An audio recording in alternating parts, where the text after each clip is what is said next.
ओम शांति। आज की अव्यक्त मुरली 27 मार्च सन 1982 से लिया गया है, जिसका शीर्षक है बीज रूप स्थिति तथा अलौकिक अनुभूतियां। बीज रूप शिव बाबा बिंदु आत्माओं के प्रति बोले। आवाज से परे रहने वाला बाप आवाज की दुनिया में आवाज द्वारा सर्व को आवाज से परे ले जाते हैं। बाप दादा का आना होता ही है साथ ले जाने के लिए।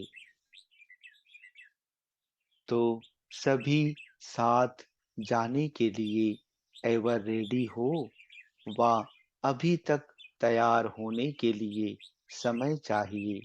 साथ जाने के लिए बिंदु बनना पड़े और बिंदु बनने के लिए सर्व प्रकार के बिखरे हुए विस्तार अर्थात अनेक शाखाओं के वृक्ष को बीज में समाकर बीज रूप स्थिति अर्थात बिंदु में सबको समाना पड़े। लौकिक रीति में जब बड़े विस्तार का हिसाब करते हो तो सारे हिसाब को समाप्त कर लास्ट में क्या कहते? कहा जाता है, कहो शिव अर्थात बिंदी ऐसे सृष्टि व कल्प वृक्ष के अंदर आदि से अंत तक कितने हिसाब किताब के विस्तार में आए। अपने हिसाब किताब की शाखाओं अथवा विस्तार रूपी वृक्ष को जानते हो ना। देह के हिसाब की शाखा, देह के संबंधों की शाखाएं, देह के भिन्न भिन्न पदार्थों में बंधनी आत्मा बनने की शाखा, भक्ति मार्ग और गुरुओं के बंधनों के विस्तार की शाखाएं, भिन्न भिन्न प्रकार के विकर्मों के बंधनों की शाखाएं, कर्म भोग की शाखाएं, कितना विस्तार हो गया।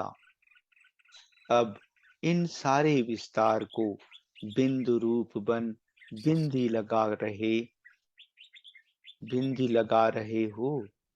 सारे विस्तार को बीज में समा दिया है, वह अभी भी विस्तार है।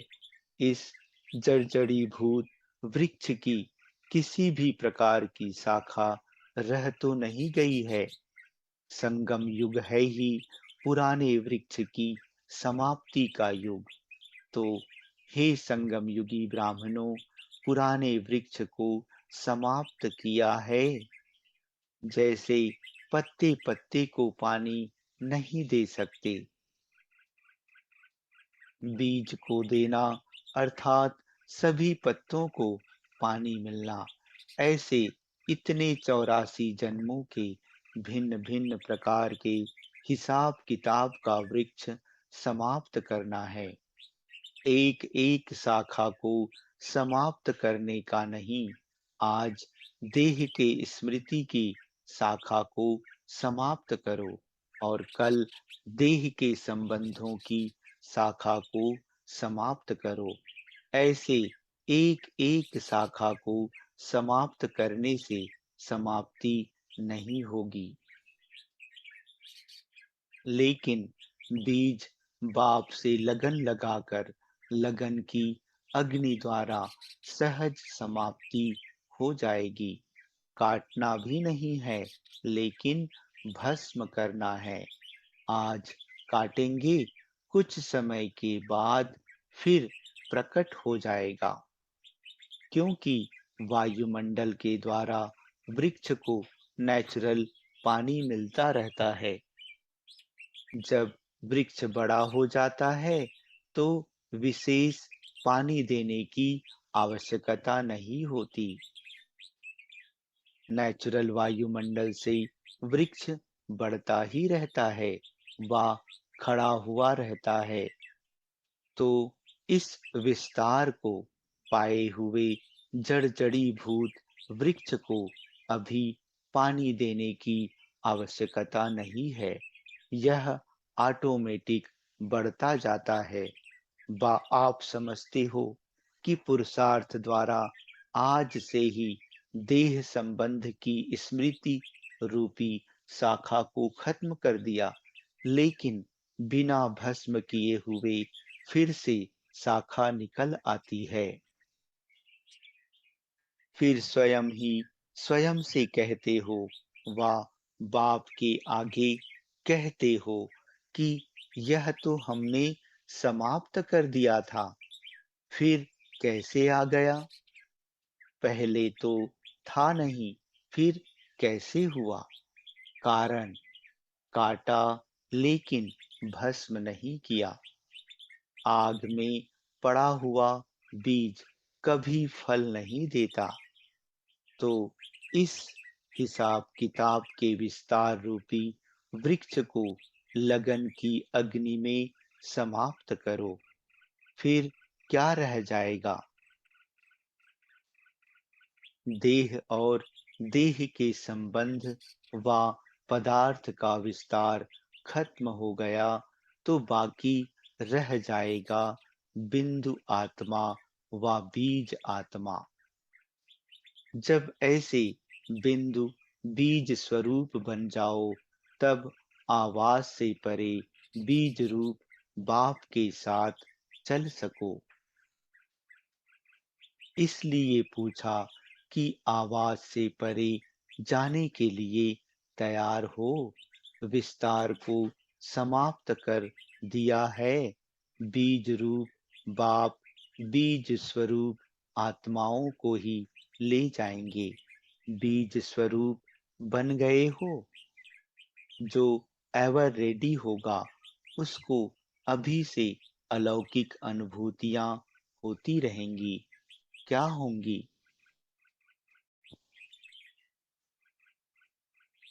चलते फिरते, उठते बैठते, बातचीत करते, पहली अनुभूति यह शरीर जो हिसाब किताब के वृक्ष का मूल तना है, जिससे यह शाखाएं प्रकट होती हैं।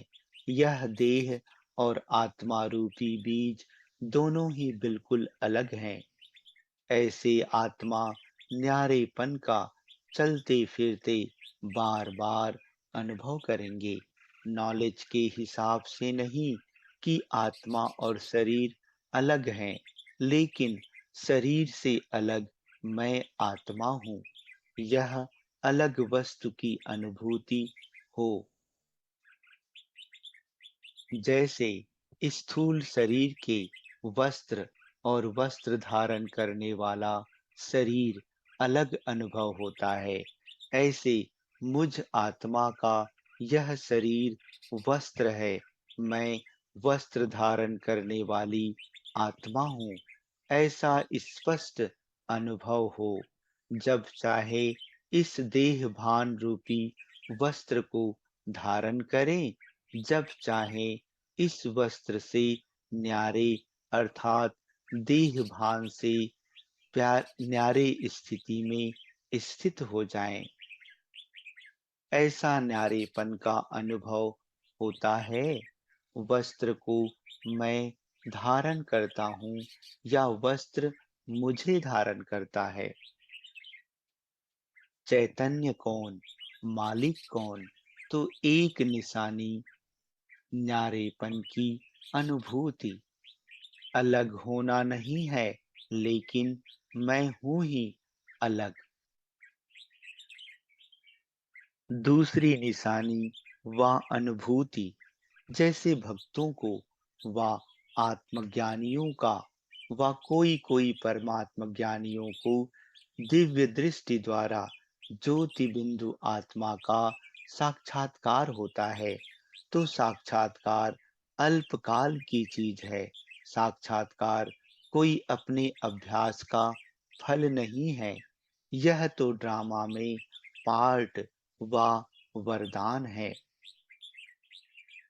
लेकिन एवर रेडी अर्थात साथ चलने के लिए समान बनी हुई आत्मा साक्षात्कार द्वारा आत्मा को नहीं देखेंगी, लेकिन बुद्धि योग द्वारा सदा स्वयं को साक्षात ज्योति बिंदु आत्मा अनुभव करेगी। साक्षात स्वरूप बनना सदा काल है और साक्षात्कार अल्पकाल का है। साक्षात स्वरूप आत्मा कभी भी यह नहीं कह सकती कि मैंने आत्मा का साक्षात्कार नहीं किया है, मैंने देखा नहीं है, लेकिन वह अनुभव द्वारा साक्षात रूप की स्थिति में स्थित रहेंगी। जहाँ साक्षात स्वरूप होगा, वहाँ साक्षात्कार की आवश्यकता नहीं।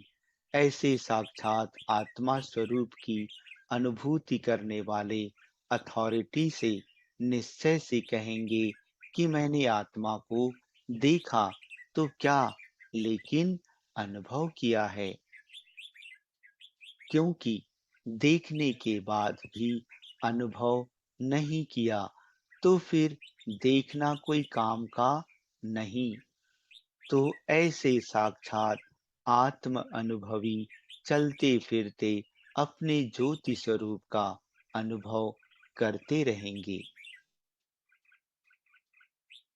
तीसरी अनुभूति ऐसी समान आत्मा अर्थात एवर रेडी आत्मा साकारी दुनिया और साकारी शरीर में होते हुए भी बुद्धि योग की शक्ति द्वारा सदा ऐसा अनुभव करेगी कि मैं आत्मा चाहे सूक्ष्म वतन में चाहे मूल वतन में वहां ही बाप के साथ रहती हूँ।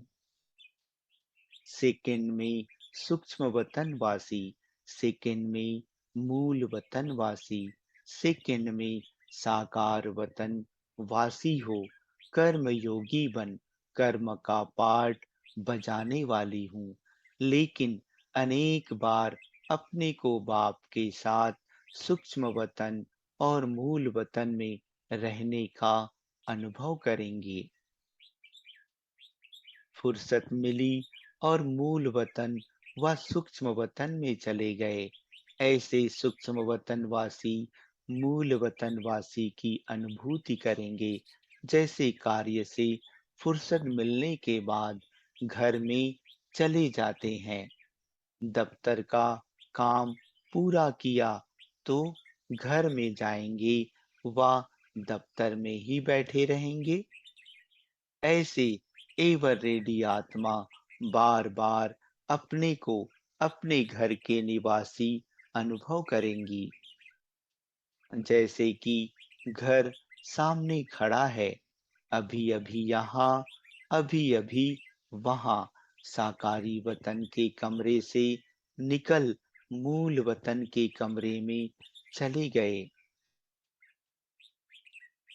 और अनुभूति ऐसी समान आत्मा बंधन मुक्त होने के कारण ऐसे अनुभव करेगी, जैसे उड़ता पंछी बन ऊंचे से ऊंचे उड़ते जा रहे हैं और ऊंची स्थिति रूपी स्थान पर स्थित होते अनुभव करेंगे कि यह सब नीचे हैं, मैं सबसे ऊपर हूँ।